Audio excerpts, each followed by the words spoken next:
Eh bien le bonjour les amis. Bienvenue à tous. Merci infiniment à tous les nouveaux abonnés qui sont arrivés récemment.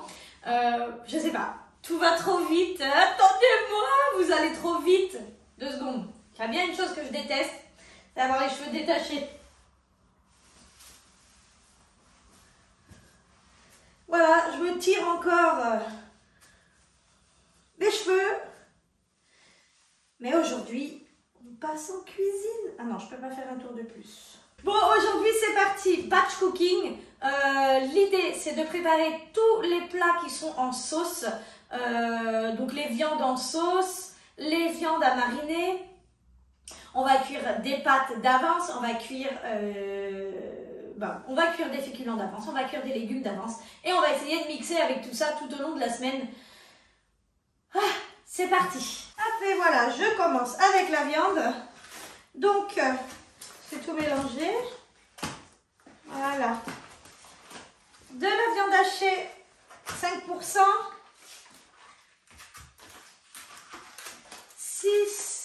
6, 2 fois 6 merguez. Donc 12 merguez et 12 chipolatas aux herbes.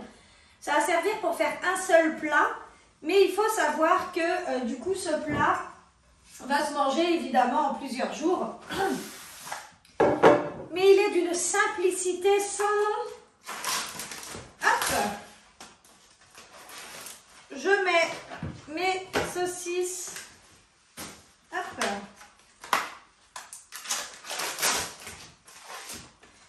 Hop. C'est nouveau ça. Hop. Allez, c'est parti. Je crois en moi. J'ai mis les enfants à la cantine aujourd'hui justement pour pouvoir bosser toute la journée en cuisine. Je voudrais préparer aussi des gâteaux.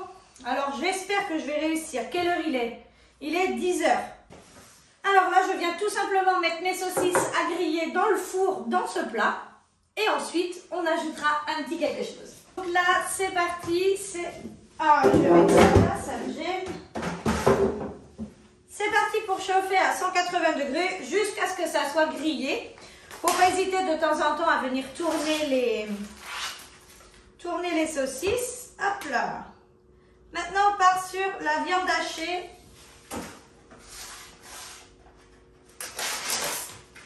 Alors, vous me voyez jeter ici, c'est mon bac à recyclage. Je trouve ça tellement plus pratique. Bien sûr, vous ne voyez pas puisqu'il y a du montage. On se lave bien les mains quand on change de viande, etc. Surtout, c'est très important. Hop, et on amène ça sur le feu. Pendant que, hop, la viande est en train de dorer, je vais couper 3 oignons. Hop, je mets tout ça dans un bol. Donc là, en tout, j'ai haché 3 oignons. Vous les prenez rouges, vous les prenez blancs, vous prenez ceux que vous voulez. D'ailleurs, ils sont pas chers à Lidl là. Le filet de 1 kg. Non, je dis des bêtises, de 500 grammes. C'est des oignons bio. 1,99 €, donc ils sont vraiment pas chers. Hop, je vais en ajouter un petit peu à ma viande hachée.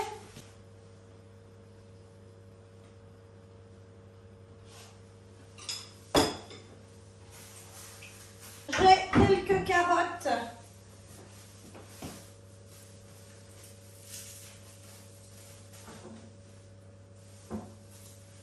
Hop là. J'ai quelques carottes que je vais faire ici. Je passe à l'épluchage. Et voilà, magie. Elle est épluchée. Je vais reprendre un couteau. Alors là, ça va être pour ajouter à ma viande. Et ben, je vais faire pareil. Je vais la hacher. Hop.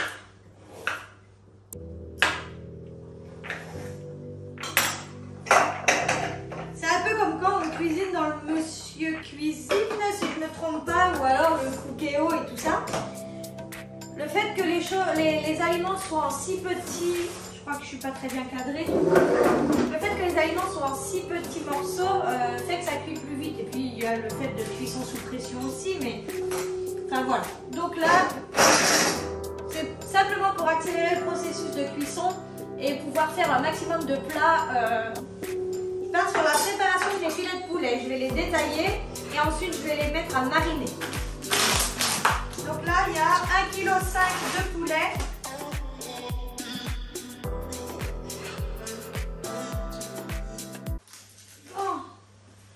Le truc, c'est que quand on met plein de choses au four comme ça, à cuire et tout, eh ben, il faut être au taquet. Du coup, je vais vous montrer maintenant. Vous allez vous dire, mais elle n'est pas possible avec sa sauce tomate, celle-là. Dès la semaine dernière, je vous avais montré que j'avais acheté ça. Là, on va quand même pas les laisser dans le placard. Il est très nul l'ouverture en tout cas. Voilà. Je vais ajouter de la sauce tomate.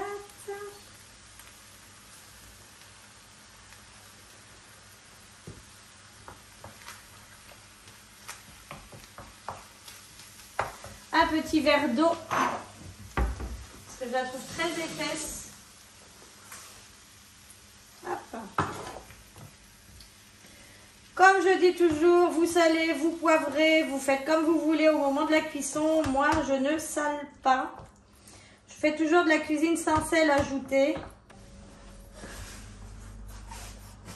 Pour faire votre marinade, l'essentiel, c'est qu'il y ait assez d'épices dans votre huile pour que ça puisse imbiber toute la viande.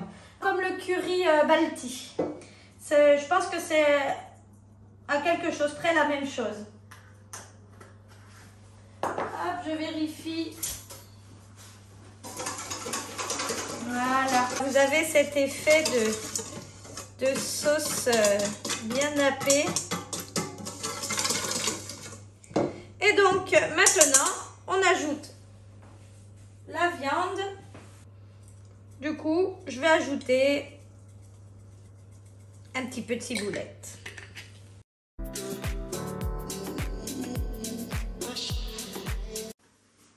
Hop, et voilà, c'est fait. Quand votre viande elle est bien recouverte de marinade, il n'y a plus qu'à fermer et mettre au frais. Jusqu'au jour où on va la cuisiner. Alors voilà. Là, les saucisses sont grillées un petit peu d'un côté. Ou vous faites le choix de les retourner. Ou bien vous ne les retournez pas et vous laissez juste un côté grillé. Alors moi, je ne perce pas les saucisses. Sinon, elles se dessèchent.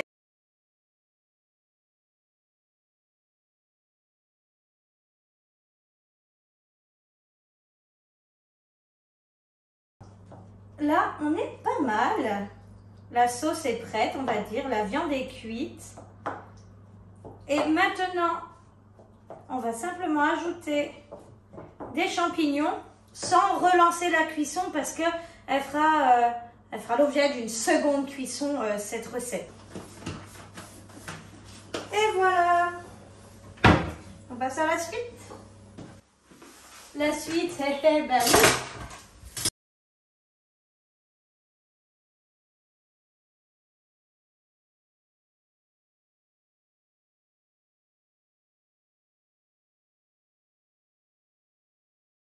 Je fais un petit coup de rangement, un petit coup de vaisselle. D'accord. Comprenons que la maison est tellement petite que les brosses à dents traînent dans la cuisine. Je ne suis pas parfaite. En gros, tu mets un petit coup de propre avant de réentamer une nouvelle, à nouveau des recettes et tout, parce que là, j'en suis à 3. Mais maintenant, il va falloir que je sorte des robots et tout, ça va me demander un peu plus de vaisselle après. Je sors des robots pour mon propre confort, hein. Vous pouvez tout faire à la main avec mandoline et tout ce qui va avec. Ce que je leur demande à mes petites saucisses, c'est d'être bien dorées comme ça. Alors, en pleine saison, mettez des tomates fraîches, c'est extra. Là, on met des tomates pelées au jus. Hop. Donc, je mets 2 grosses boîtes de tomates.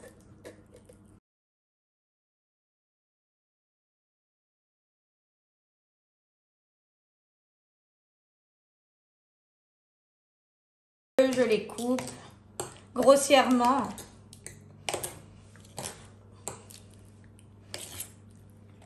Hop. Et après, vous me mettez ça avec du riz ou avec de la semoule et c'est incroyablement bon. Petite pause boisson. Je vais me presser un citron jaune. Hop.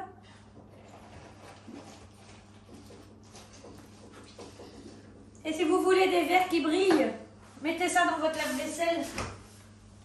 Hop. Et après, en plus, le lave-vaisselle, il sent bon.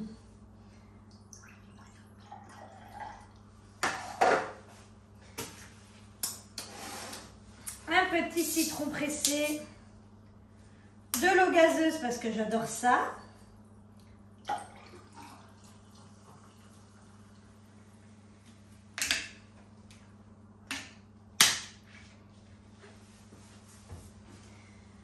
Savourons ce mets d'excellence.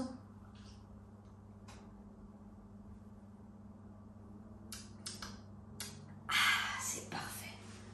Alors, là, c'est parti. Comme d'habitude, je sors mes robots pour aller vite et faire ça bien.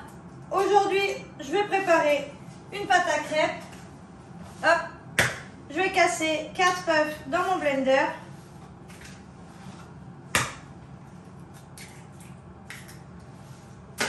Alors, je ne jette pas par terre, hein, je jette dans ma bassine à composteur. Tout est là à portée de main, du coup, ça fait que ça traîne jamais partout. Hop là. Excusez-moi, je vais mettre en route le riz. Alors, j'ai mis 4 œufs. Je mets mon litre de lait.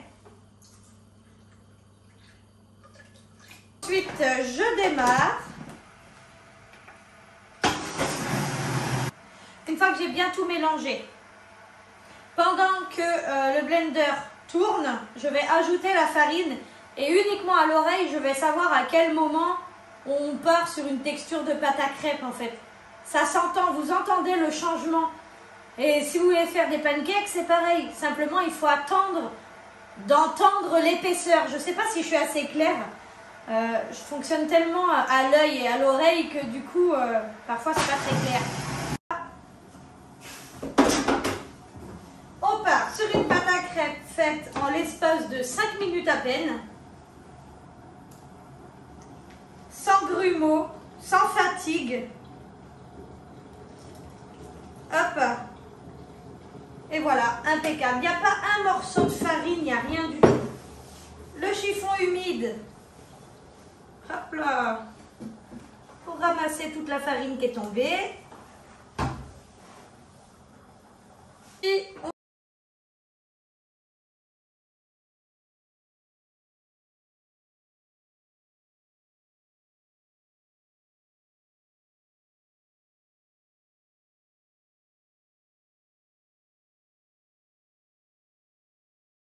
blanc.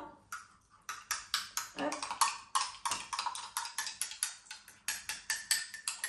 Quand vous n'avez pas de pot de yaourt, vous faites avec un verre à partir du moment où c'est toujours toutes les mêmes mesures. Ça revient au même.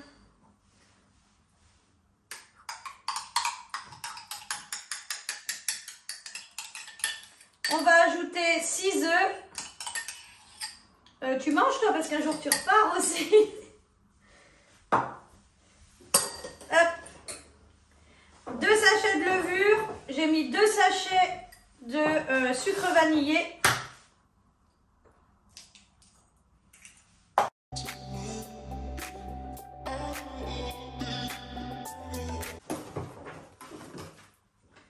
Donc dans les recettes classiques, je devrais mettre 4 pots de sucre. Je vais en mettre que 2. J'aime bien alléger en sucre quand même. Je trouve ça énorme déjà. Ça me dépasse de mettre autant de sucre.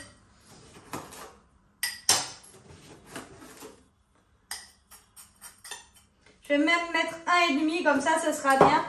Parce qu'après, il y a le chocolat qui vient s'ajouter. Donc ce sera parfait.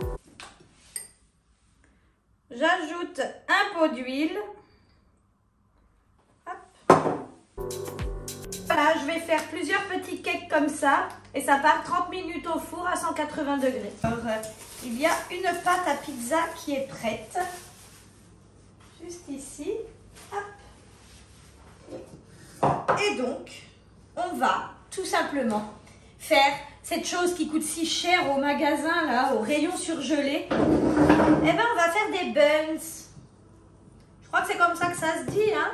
J'en ai déjà acheté une ou deux fois, mais c'est excessivement cher. Donc, du coup, eh bien, on va en faire maison. Et alors, les enfants vont être contents. En plus,